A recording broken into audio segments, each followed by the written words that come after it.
Hey sis, each month inside Entrusted Women University, we feature a brand new interview. You can watch the full interview only in Entrusted Women University, but you can check out this snippet At our right now. stuff and we have a gut feeling about, hey, my videos used to reach this many people and now they're only reaching this many people. Is that a me problem? Is that a algorithm thing that all of a sudden is happening? And, probably 10 years ago, that question, the answer would have been yes. Like if you were running ads, your organic visibility was limited.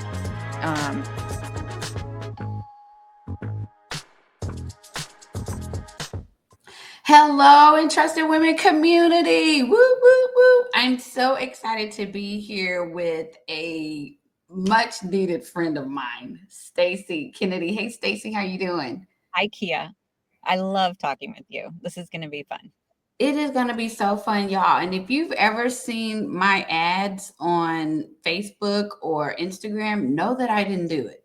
It wasn't me. It was Stacy. It was of Redbird Social. So we are about to talk about Facebook ads because I know some of you may be doing them. Maybe you've had success. Maybe you haven't had success. Maybe you've been on the fence about doing them. And we're going to get into all of the things about how Facebook can be beneficial if we're able to. Facebook ads and Instagram ads really can be beneficial if we are writing books, if we are just promoting our content or selling products or trying to grow our audience, our email list, all the things. So just in case you don't know about Stacy, let me give you a little snippet about her from her bio. Since 2010, Stacy has been a digital marketing strategist. It's crazy. We didn't even have that term like a couple of years ago, you know? No, I invented it in 2010. Like, what do you do for work? I don't know. Get paid Digital to send marketing people to grow strategist. their Facebook and their Insta. Well, Instagram wasn't even around in 2010. It wasn't, yeah. So this is all new stuff. Helping authors, musicians, nonprofits, and small business owners stay focused on what makes them tick while leveraging the power of social media marketing. She has managed social media for Love and Respect Ministries. I didn't know that. Oh my God. Yeah, it Faith was my and first Gateway. job. My first social media marketing job was with Emerson Eggerichs, who is What? amazing. Yeah. Oh my So I God. got my Okay. start with the most incredible company. Uh-huh. Wow. Okay. Faith Gateway, Church Source, Study Gateway, HarperCollins, Christian Publishing, and now at Red Bird Social. She would love to help you develop and execute a digital strategy around sales funnels, lead generation, and content creation. It's time to tie your social media goals into your business goals. Above all else, Stacy is the happy wife of Rodney and homeschooling mom to a fiery, hilarious, red-headed middle schooler. She also craves good books, great coffee, and enjoying her chickens on their Tennessee homestead. We don't even have time to get into all of that. I mean, homeschool alone, but we're gonna Right. because we have 10,000 questions. What are you gonna I say? know. I was gonna, I work full time, I homeschool, and I homestead, and somehow God makes it all work. So I'm very grateful to get to do what I do, and very blessed. That's a lot of work. We do not have time. I really have like 10 gazillion questions You do. for I do. So let's dive into the first one. Can you Okay, share a bit about how you got started running Facebook ads and what drew you to help creative entrepreneurs? sure. So, I mean, the Facebook ad piece just kind of naturally evolved when Facebook started offering ads. Like you said when you were reading my bio, I started doing this in 2010. So back then I was just growing social media pages organically. And then it was really when I started working at HarperCollins Christian Publishing in 2014 that business manager came along, and all of a sudden my bosses were like, we need to run ads. And so I was self-taught. I was listening to podcasts on the way to work, listening to people like John Loomer and the guys at Digital Marketer and Amy Porterfield teaching me anything I could learn about how ads worked. And I was just really fortunate to have some amazing bosses that, well, first of all, I worked in a large company, so I had a large budget and I had the freedom to do a lot of testing. And at a publishing company, our clients were, what we were really doing was promoting authors. And Hmm. so I got to help launch a lot of books and learn what worked and what didn't work. And I had the freedom to A/B test things. When I left HarperCollins, it was just because I wanted to spend more time with our son. And corporate is corporate, and I wanted to be able to do something that where I could work from home. But when the owner of Redbird Social, Dania Claremont, and I were introduced, she was looking for someone that knew ads. And I was like, well, I spend 7 figures on ads right now. So being able to take that experience on a large scale and help, our clients who are stretching every dollar, they've got to Every dollar, live. every dollar. I know. And so that's really my heart. Um, what can we do to maximize those dollars to turn them into what are your goals? Yeah. For a lot of authors, they're like, I need to sell my books. And I'll say, I want you to think bigger than that. You know, think like Kia. Yes, you want to sell your books, but also can you teach? Are you speaking? You know, um, Karen Anderson from Morgan James Publishing, which is a hybrid publisher, I quote her often. She says, you don't really make money on your book, you make it from your book. And so helping small creators, authors, personal brands think beyond the one sale of the one thing to let's market you and get speaking and or teach classes or webinars. And that's really where I see most smaller creators really recouping the investments that they have to put into social media marketing. Okay, y'all. So Stacy has just ventured into preaching. You may not recognize it because it's not in the vibrato that you're familiar with, but she is actually preaching. She said, "Think like he." I was like, "What? Like me?" But Yeah. this is a byproduct of necessity, of realizing that only maybe 2%, if that much, of authors are really making money on their book and speaking. The rest of us are out here creating multiple revenue streams so that we can supplement income in our home or so that we can bring in some type of income into our home. So, when you say that, it's born out of necessity, which some of you are now realizing, just in case you thought you were going to get rich off of your book deal. Mhm. Okay, Yeah. so I want to backtrack. You said some terms that I just don't want to assume that people know, like organic, growing your audience organically, or A/B testing. Can you just unpack those a little bit, and then we'll dive into the other questions? Sure. So when I use the word organic content, that would just be what are you posting on Facebook? What are you posting on Instagram or TikTok or YouTube without money behind it? It's just what's going out there. And then organic reach and organic engagement would be how many people just see your content because you post it? How many people are commenting or engaging with your content? That would be organic. And what was your second question? The second question was about A/B testing. So when we get deeper into ads, we can talk a little bit more about that. But um, typically, to find out what works when you're running ads, you need to try lots of things. And so, what you'll see if you take an online course, or they'll talk about ads testing. Test your headlines. Test your headlines is like that one line that people first see. Most people don't even read past the headline. So, how catchy is the headline? Maybe you've come up with what you think is the catchiest headline ever, but you tested this one, and this one, and it was the third one that you threw in just because you knew you should have three. And that's the one that works. So, I always tell people I can guess what's going to work, and probably 70% of the time I'm wrong. So it's always important to test the creative. So, creative would either be your video or your graphics, and test the headlines and test the copy.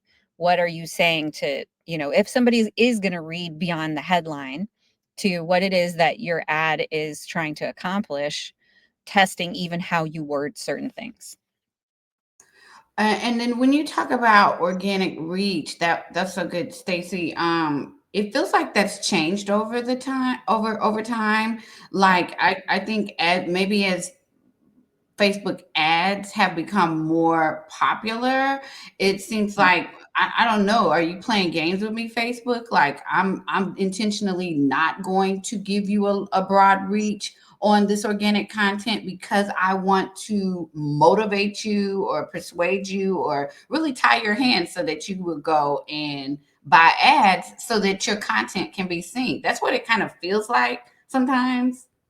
for sure. It does feel that way. And I actually saw that in one of the questions. You kind of had sent me a list of questions to that we might talk about. And I thought that was a really good question. Like, if I run ads, is it gonna limit my visibility of my other organic content? And so I actually went and did some research on that question, because a lot of times when we're looking at our stuff and we have a gut feeling about, hey, my videos used to reach this many people and now they're only reaching this many people. Is that a me problem? Is that a algorithm thing that all of a sudden is happening? And probably 10 years ago, that question, the answer would have been yes. Like, if you were running ads, your organic visibility was limited. When I dug into the research, they're like, yeah. um but you also have to think about the fact that when you're scrolling social media, so we'll say the algorithm, maybe not, is affecting it. You also have to consider there's only so much real estate. You're competing with all the other people that are running ads and all the other people that are organically posting. And so, if you have, I would say that probably most creators that are really kind of, in the business of developing their email lists or having a funnel that leads to certain things, to sales, most of those creators have a content calendar where they are scheduling out posts. They have a long-term plan, and that is really smart, because otherwise you wake up on a Tuesday and go, I don't have anything to post today. We don't want that. We want you to have a content calendar. But just because you have a content calendar, just because you are scheduling out posts, doesn't need to mean that you shouldn't be in there. If you know Wednesdays at 7 o'clock a post is going up, then at 7:30 you should be in there actively, like, commenting back to people so they know you're real. That impacts the algorithm. Your interaction with your community impacts the algorithm way more than whether or not you're running ads. You building your community, you talking to them talking back to you. That is what will mean the next time you post something, they'll see that in their feed. Okay. So that interaction tells the algorithm you're real, tells your people that you're real. And that's what you want to make sure, that you're always nurturing that community. So don't set your content calendar, schedule your posts, and not do anything. That's what Hmm. builds your reach more than running ads. And what about if you schedule your content or you post your content and no one responds? Yep, that happens. So there's You're like, nothing to say on that. no. Ooh, So that's why Meta Business Suite is so helpful, because you can go and look at this week's posts or this month, the last 28 days, or whatever date range you want to look at, and take a look at, okay, what content didn't work? And it could be that the image just it wasn't appealing to people. It could be, there could be a lot of reasons what was the actual piece of content no one commented on. And if you're like, I worked really hard on making this video or making these graphics, then my advice is try it again. Like, post that exact same content again, but pick a different day and a different time and okay. try again, and see if maybe it was the time of day. and make sure that you know when it's posting so you can go back and, you know, if somebody is liking or commenting. And on Facebook and Instagram, share that to your story. Maybe people will be more engaged because they see it in stories. You know, there's a certain percentage of people that consume social media this way. And there's a lot of people that consume it this way. So just make sure you're trying to hit all your people. And then if you post it again and you still got nothing, it didn't work. That's okay. Wow. Now you know. Yeah. Don't do And that that's so kind of great. thing Yeah. again. So it's not that kind of information might feel discouraging, but it's good information. It is. You should be looking at your insights, your data reporting at least once a month to know what's working. Oh, I want to do more of the thing that's working.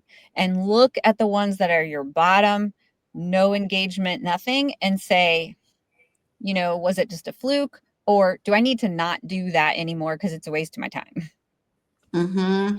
You know, and that's so good. I'm thinking about that scripture that's like I'm paraphrasing saints, so don't come for me. But the scripture that's like the people of this world are more savvy or whatever than like the people of God. It's something like that. Just because, you know, when I got into this, it was kind of like, oh, I'm going to reach people. I'm going to encourage them. I'm going to, you know, blah, blah, blah. And as far as putting posts out there and being more scientific about it and really being you know, savvy and evaluating and not being emotionally tied to the content that I created or how long it took me to make the, like, I wasn't thinking like that. I was, you know, and so I what I hear you saying is that there is a degree of study and a degree of just, you know, evaluation that's needed and that's involved in order to be successful in social. We haven't even gotten to the ads. Well, we got a little bit, but go ahead. Really? So it that what you said is so important because if you lean more creative and more inspirational like you to go, oh, I have to look at the data. It just feels Like, like a boo, chore. boo, boo, boo, Yeah. boo. I don't want data. I just want to be me. I just want to be creative. I just want to be with my people. But that's why your people love you. But you should at least once a month take the time to look at your data. Now, when we get into ads, that's just a non-negotiable. You have to look at the data or you're just tossing money to the wall and seeing what sticks. So, but Don't then on the nobody flip want to do side, that. I know you have some people that are going to watch this and they are all data. They love their data. They love their spreadsheets and they love all the things. And so I want to also encourage them, get creative, try things.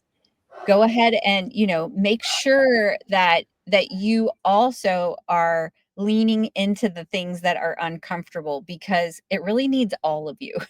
It needs your creative side and it needs your data side, both, to do well in this. And that can be so hard, especially for writers and speakers, because you just want to write or you just want to speak. You know, one of your questions you had on the list was like, how do I do this and not sound salesy? Ah, that's the hardest part because you just want to be you.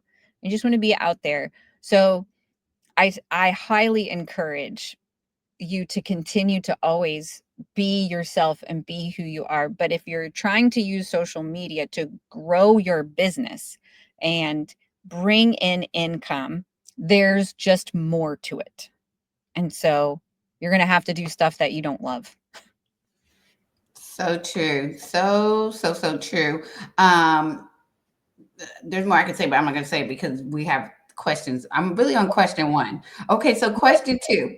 What's the biggest misconception that people have about Facebook ads? Yeah. So the biggest misconception about Facebook ads is that you need a ton of money. Number one, you do not. You can do as low as $5 a day. That's $150 a month to figure out what works to move the needle. And so you probably can't do a lot with $5 a day. You probably can't, you know, move mountains with it, but you can sure do a lot, as far as, if you're just trying to grow your Facebook page. $5 a day with a good page like campaign can grow your Facebook page pretty quickly. So the key to, if you are on a small budget, you have to know what your objective is. Be really clear. Like, don't just go, I'm going to spend $5 a day. Why? Why are you spending $5 a day? What is the goal? What is the ultimate goal, and what are the steps to get to that goal, and how can ads get me there? And I think I would add to that the alignment of that, of all those components that are necessary to reach the goal. Like if you have a video, the video needs to be very clearly directed to your lead magnet, or very Yeah. clearly directed to your sales page, or your funnel, or whatever. It all needs to be streamlined. And if you're like me, that can be a task to say, I want everyone to go here. And so that means my language needs to sound like this. My copy needs to sound like this. My graphic needs to look like this. All these things need to be streamlined. And if one of those things is out of alignment, it could impact the results, which is where the science, I think, probably comes in. Yep, absolutely. And even if that first ad is just generally about the topic that could lead people into the funnel, that's fine. But know where you're headed with it. Don't just spend money to spend money. Hey sis, I hope you enjoyed that interview snippet, and I want you to be sure and check out Entrusted Women University by visiting membership.entrustedwomen.com to see the interviews in their entirety. And join us next week for more content to help you on your writing and speaking journey.